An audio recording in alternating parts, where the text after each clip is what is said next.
Pusat Vulkanologi dan Mitigasi Bencana Geologi merilis 15 desa yang termasuk dalam zona siaga dampak erupsi Gunung Agung. Ke-15 desa tersebut berada pada jarak 6 km dan sektoral 7,5 km. Demi keamanan wilayah yang masuk dalam zona tersebut diimbau untuk dikosongkan dari aktivitas masyarakat.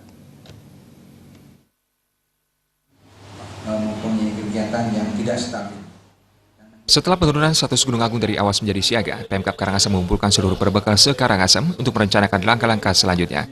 Zona siaga mencakup 15 desa terdampak, bukan hanya 6 desa dalam radius 6 km. Namun demikian, dari 15 desa ini, tidak semua wilayah desanya masuk zona siaga. Desa-desa tersebut antara lain adalah Desa Sebudi, Duku, Besaki, Buanagiri, Jugutan, Ban, Batu Ringgit, Amertabuana, Datah, Nawakerti, Kubu, Tulamben, Pempatan, Duda Utara, dan Pitpit. Warga yang berasal dari radius tersebut akan pulang untuk merayakan Hari Raya Galungan, diimbau untuk tetap waspada, sebab sesuai persentase dalam wilayah tersebut tidak boleh ada aktivitas apapun. Sesuai pengalaman, meski status Gunung Agung sudah turun, situasi masih dianggap dinamis dan dikhawatirkan aktivitas Gunung Agung naik kembali. Saat ini kondisi Gunung Agung masih tidak stabil.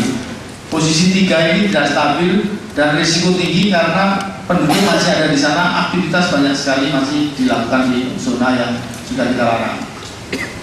Jadi masyarakat dalam risiko yang tinggi membutuhkan data yang akurat dari setiap desa, nanti posisi masyarakatnya ada di mana di situ.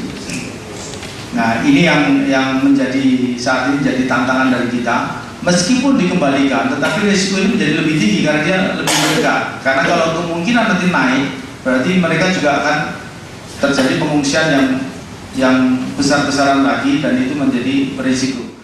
Kepala Tim Penanggulangan Bencana dari PVMBG, Agus Budianto menegaskan, meski aktivitas Gunung Agung turun, masyarakat diminta tetap waspada sebab potensi letusan tetap dikhawatirkan. Dia terus melakukan pengamatan secara detail dan mengambil langkah diantaranya mengidentifikasi karakter Gunung Agung dan potensi daerah yang terdampak dan monitoring dampak letusan.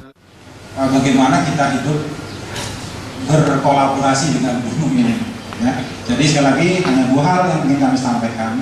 Ketika status siaga dan kita masih memberikan wilayah-wilayah yang harus diperhatikan, dan ketika kita mempunyai masyarakat yang masuk ke dalam, seperti di informasi Pak Wisnu tadi, itu penting komunikasi, berlatih. Sementara Bupati Karangasem Gusti Ayu Masumatri meminta warga Karangasem melalui jajaran camat dan perbekal untuk bersabar menghadapi kondisi saat ini.